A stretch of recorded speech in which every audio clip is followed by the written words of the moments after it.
The one that got me, I mean, right away when I'm watching this, I'm like, wow, I said, it's like, they're doing a lot of Frankenstein stuff. Oh, And they're yeah, like, wait a yeah. minute, this is 27. That Yeah. big first Frankenstein movie was 1931. So It no, was no, better no, than Frankenstein. Oh, way Frankenstein better. ripped this one off. It's like even the electrical stuff, all that going up, and the mad scientist. Like I remember, that's exactly how Dr. Frankenstein acted. They're just stealing from this movie. It's the whole thing, and the whole German expression.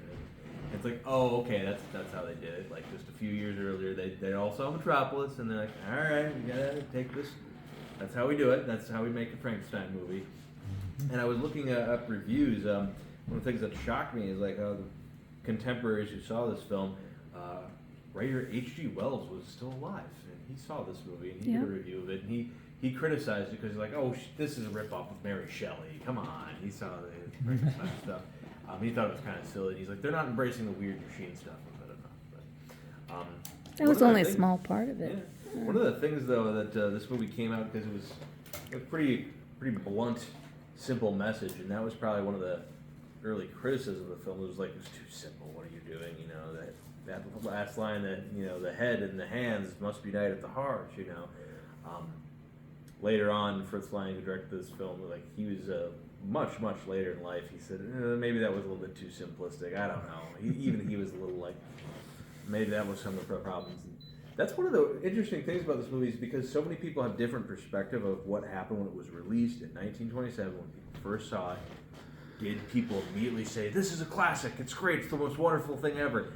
There's other people who say, no, most people didn't like it at the time. But then there's other people who say, no, it's really popular right off the bat. You can't, and there's evidence both ways. So it's one of those things we'll never know. I was wondering, you know, there's a lot of biblical reference, and there's also the Messiah. And you see the Messiah so many times, so many science fiction. Someone has to save the day. Yeah, that does come up a lot because they just, but it's kind of like a new, different version of it. You know, it's kind of religion, but brought from a technological standpoint. Right. It's more from a mythological one. But it's the same idea can keep coming up there. But yeah, you're absolutely right. I see that motif coming up there.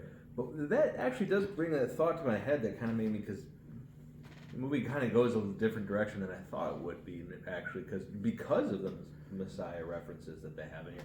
I kept expecting one of our main characters, one of the more heroes, to like have to die, sacrifice himself. Kill their I darlings. thought for sure toward the end there that the two Marias going back and forth, the wrong one was going to get burnt there. That's what I thought was going to happen. Me too. Because like she has to die for her sins. No, but then you also have the son here. They keep calling him the son because so I expected him to be sacrificed. No, he doesn't. We get kind of a happy ending. Yeah, I loved it. I didn't want a It sad has a ending. positive ending. I loved it. We all learned a lesson. No one got hurt. It could have been much worse. Well, the one guy got hurt, but he was the weird inventor guy. And He died. The weird Workers he can't control falls themselves. off after he does like basically a Hunchback of Notre Dame reference, which I'm sure that's where they were going for, because I kept saying this feels like the Hunchback. Here. That feels The like church. And Hugo, they would have been a silent movie version probably of that too. I'm sure they actually absolutely were referencing Hunchback of Notre Dame when And they the did bell. that ending sequence. But that's one of the weird things. Like, wait, they let the creator, Mr. Trying to remember Frederick he the guy who runs the Metropolis, the whole leader. He gets to learn a lesson, but no, the creator guy, that guy, he has to be punished for some reason. I don't. It's a little strange, some of that, and I think that was some of the criticism they had at some point. One interesting thing, I did learn is, this movie, it's long for a silent film. It's very long. It's even by today's standard, this is a long film. The original cut, the original version that was released in 1927 was about 156 minutes long. Yeah. This version that we saw is about, I think, actually 148. Yeah.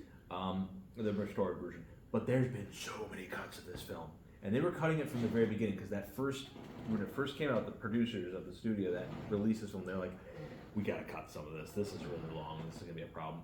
And they kept cutting it, and I don't remember how much they cut that first time, but one of the subplots they cut down is, initially when we see the robot, it's that creator guy, Rorax, I can't pronounce his name there, but he made the robot because it was a replica of the leader's wife.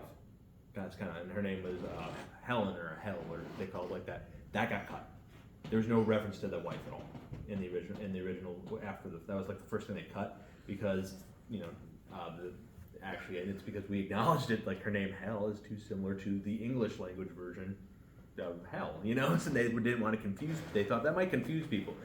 I think that was the point. Actually, that might have been the actual point of the movie. Right. But the producers was lost on like, but you'll confuse people if they keep saying you're in hell or this is hell or something. It's like, yeah, that might be probably the point. But they cut that originally, so there's no reference to our main hero's mother, her late mother, or any of that. That was like the first thing they cut from the draft.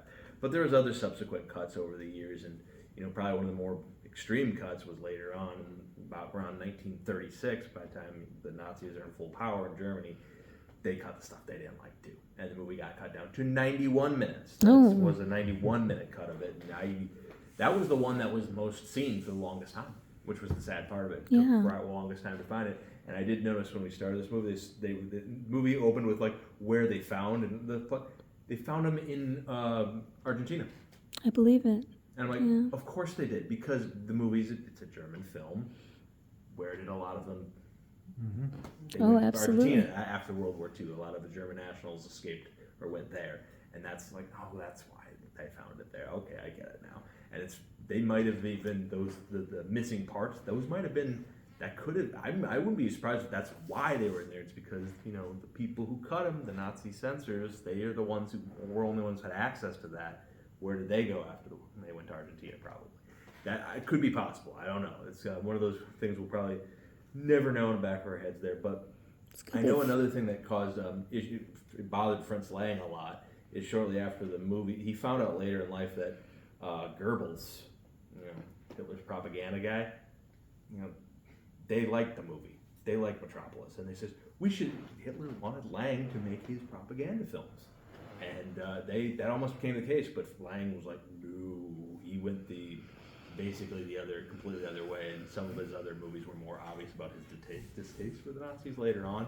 And again, like I mentioned before the movie, he did eventually, before things got really bad in Germany, he did make it here to the United States. He was able to immigrate here, although I think one of his screenwriters for this, who was also his wife at the time, they eventually got divorced, and I think she actually ended up palling around with the Nazis too, is the other part that made it kind of sad. But you can see, like, if you just twist it and edit the movie a little bit, you can see it as like, well, this is all about, conformity. We can't be revolting against the state. They let the workers have a little power, and look what happened. Yeah, exactly. You can see that. But it's also, because the movie was also a little bit about communism too. There was some of that thrown in there, but there was critics that felt like, that's not communism. What are you doing here? So that's one of those films that's still talked about, but at the time it was criticized by a lot of different people and misinterpreted by a lot of people too, and it just shows you that at any time in history we don't ever really quite have it nailed down. But in today's world, this movie is now considered a classic because they borrowed so many things from it. I saw so many different other movie references. We mentioned Frankenstein, even Titanic and the Poseidon Adventure. Yeah. I mean, you think about how the water, yeah, all that water, and the kids always left behind. Yep, water, That's- yep. That's Well, in the set, Yep. like you say, just those visuals, almost every sci-fi with gigantic. the, Oh yeah. the cars and Mhm. the flying, it just, Yep. yeah, it seems like, Yep, that's the future. That's what the Yeah, future. We got the future. flying cars and the big giant highways. With They all the- weren't too all far the- all the- Yeah, I mean it kind of looks like Chicago now. He was inspired by New York. He was thinking New York City with some of the skyline stuff And the when subway. they designed it, and then of course the Art Deco thing. I was actually thinking of a lot of those some of the more gothic Batman movies with some of the sets. Yes, It looked like Gotham City to some extent. yes. yeah, yeah, because the lights and, yeah. There's a movie that came out in Joker. 1998 called Dark City that is Mhm. really heavily inspired by this in many ways. It's some of just the architecture and even the people, the workers being below the city. Although that movie, it's inverted in that the people who control the city and are most powerful, they live in the subterranean levels and they're actually manufacturing stuff because they're using it as like a weird experiment with their people, the workers on top being slaves or something, or in a science experiment that they don't know they're in a science experiment about. Didn't H.G. Wells write something about an underground? Was Oh, that yeah. the Time Machine? Yeah, Time Machine, the Morlocks, they'd come up from the Yeah. ground and do it. Yep. And I think that was another thing is because I did know Wells was a little upset because like, well, he's borrowing stuff from stuff I wrote too, but I did it better. That was kind of was critical of, but another thing I've noticed, like a lot of musicians borrow from this.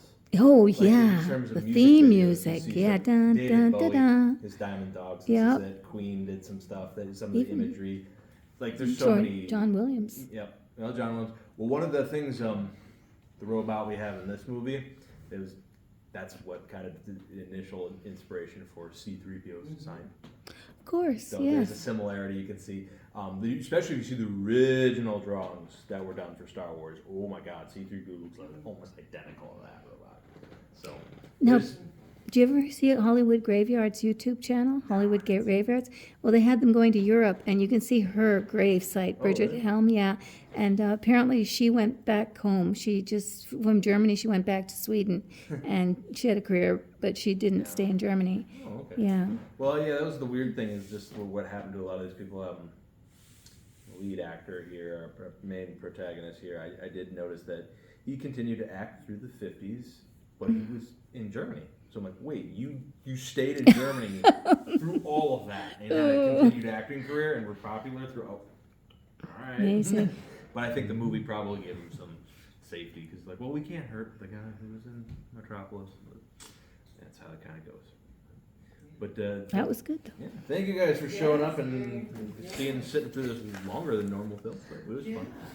No, but it's like you say, it was really engaging too, especially in the end, you know, as everything was building. And, I like a happy ending, don't you? I'm so glad they didn't kill their darlings. no, I know. You know? I was worried, but Could Yeah. have gone bad. I thought it was definitely just better. Would you have been happy if they? I don't know. It's just like it what- probably would have fit the theme, but then maybe that's too obvious. But they wanted to. I think because that's the thing. I think Lang just wanted to have a positive. We can get along. He wanted to be hopeful with this thing, with his allegory about peace and stuff, which is kind of. I don't know. That was probably very different. From I the saw time. the dictator theme happening Yeah. too, with her, Yeah. just rousing the poor people. You could really see how people are sheeple, Yeah. Well, there's just the way you can easily be tricked out and all that other reference. But, and I actually I remember I was talking to you guys before we started. I got to double check that I'm getting the author right because it might be. There's a book that I read not too long ago called Metropolis, and it was a noir book actually. About a police detective who was operating in 1927's Berlin, and Fritz Lang, who had just made Metropolis, was like wanted to make a crime film. His next thing, like a thriller, so he needed a cop to help him, and of course that's the movie M, which he made a few years. Oh, we should see that. M is really good. That's That's a a good movie. that's a talkie though. So Great, I'd prefer Yeah, that. but they don't talk much. But, They make a lot of faces. yeah, they just don't. It's a good movie, and it's kind of about how the book isn't really focused on, but the book's called Metropolis because it's pointing out a lot of the themes from this one, but also other Fritz Lang stuff that was popping up. And it's just really interesting because Berlin in 1927 and early 2080, It's all the happening. whole very strange times. Just a lot of the weird things. We were talking about look how the female characters are dressed. Yeah, How could they get away scantily with that? clad. That was not uncommon in Oh, yeah. 1920s Germany. They were really Like ahead on- cabaret, The cabaret, yeah, Yeah. exactly. Yeah, Cabaret. it's a can-can. You think of the musical cabaret. Yeah, where they're Exactly. What's the plot of cross-dressing that? and, And then the Nazis come in and things. Yeah. And one of the things I think that I always like to try to mention as many times as I possibly can, when you think about art and entertainment in pre-World War II, right post-World War I Germany, before World War II, Germans were doing really good work. They were doing some really fantastic art. They were really pushing. They were probably some of the best films were being made in Germany right after World War I.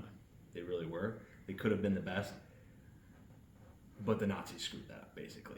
And that's because, and most of those creators who were making movies before the rise of Hitler, they opposed him. And guess what happened to the people? That's what happened. They basically wrecked their own entire film crew because the art that was being created was not that supportive of the Nazis at that No. time. And when we point to some of the stuff like, oh, I can't believe they had that in the film, that was kind of scandalous, that was a little risque. They would have themes like that, and yeah, they would, because, but that's kind of what the Nazis were mad about. That was why they attacked these films too. In some response, you know, Liberal, yes. well, that fascist push of the Nazis, that kind of was enforced by, look what's happening in our cities. Look at all the scandalous stuff that's happening. We have all these loose women everywhere. Someone can take control and push back to the right way. That's how it happened. That's kind of part of what happened. So that's when you ever see like Cabaret and then images like that's, it kind of like, oh, look at the decadence, it's terrible. That's where you get the backlash against it too. So you sometimes think, oh, there mustn't have been any of kind of, you know, it was all, that's what we kind of forget about sometimes. It's just how open Berlin was at that time in the 20s too. You get a little reminder here. So, but what is our, I'm trying to remember, what's our next month? Charade. Oh, that's a Charade. great one. I love Audrey Hepburn. Cary Grant. Yes. Yeah. And, set in Paris. Oh, yes. Completely different And too. just kind of romantic comedy mystery, yeah. So It's classic. a lighter, yeah. It's fun. I love it. Yeah. It's going to be Well, fun to I'm see it on the very big fun. screen. Come back for that one next month. Yes, in April. And then the short film